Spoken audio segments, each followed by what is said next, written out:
Governments want to change our behaviour. That's what they do. They want us to get thinner. They're worried about obesity. They want us to use our cars less because they're worried about climate change and a whole variety of other things. They want us to drink less, all sorts of things. And that's really one of the key things that governments do. So, how do they change our behaviour? Well, this present government is particularly interested in what they call behavioural change interventions that are relatively soft. They call them nudges. And that comes from two American behavioural scientists, Richard Thaler and Cass Sunstein.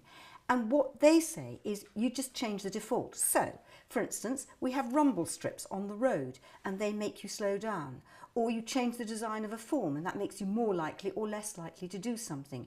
Or where, for instance, in supermarkets products are placed, nudges you to be more likely or slightly less likely to buy them. Those are nudges. And it was the present government's emphasis on using that kind of intervention rather than regulation or fiscal interventions that made us particularly keen to look at what's the science behind this, the behavioural psychology science, the behavioural economic science behind this. What do we really know about the science of changing people's behaviour? The committee took evidence from about 70 people in person and then from about 150 people in writing, or organisations in writing. And we heard from a lot of experts, from psychologists, from economists, from advertising people, from supermarkets, from the alcohol industry and a variety of other people who have expertise. And we heard from people with very different views and we drew our conclusions from that.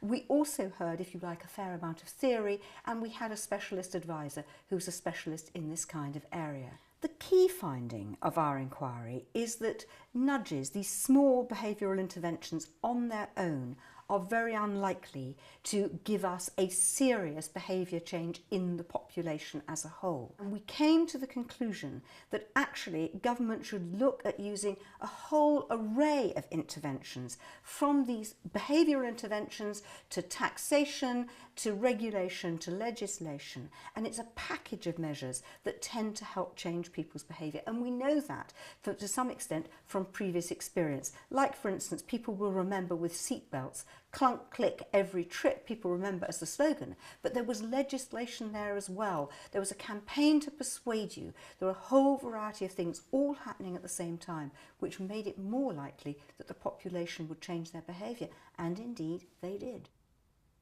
The committee hopes that the government will listen to its report, will read it with real interest, and will take up some of our recommendations. Amongst the ones we hope that they will take up quickly are the appointment of an independent chief social scientist. We were very surprised, given the present government's emphasis on using these kinds of behavioural interventions, that there isn't an independent chief social scientist in government. There are civil servants who are social scientists, but we think if government is relying heavily on this kind of intervention, then independent advice into government is absolutely critical. And we also think that an independent chief social scientist can, with the government's chief scientist, work with departments so that anything they do along these lines is properly evaluated so that government knows for the future.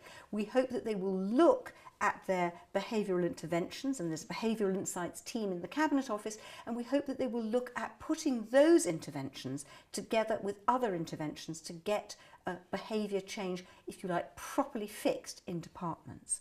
We also hope that they will look again at the question of food labelling, which was an area where we had some very strong evidence from, amongst others, Justin King at Sainsbury's, to suggest that food labelling with a traffic light system, red, amber, green, is more effective in changing the public's behaviour in its shopping patterns than the present government system, where you have percentages of recommended daily amounts. And we were very struck by that, because it was pretty clear that in Sainsbury's anyway, shoppers were doing things in a different way as a result. And therefore we hope that the government will look at that one closely, as it also looks at the voluntary agreements it's had with the food industry and the drinks industry, and puts a time frame on them to see whether they've been effective, and decides that if they've not been effective, to do other things as well.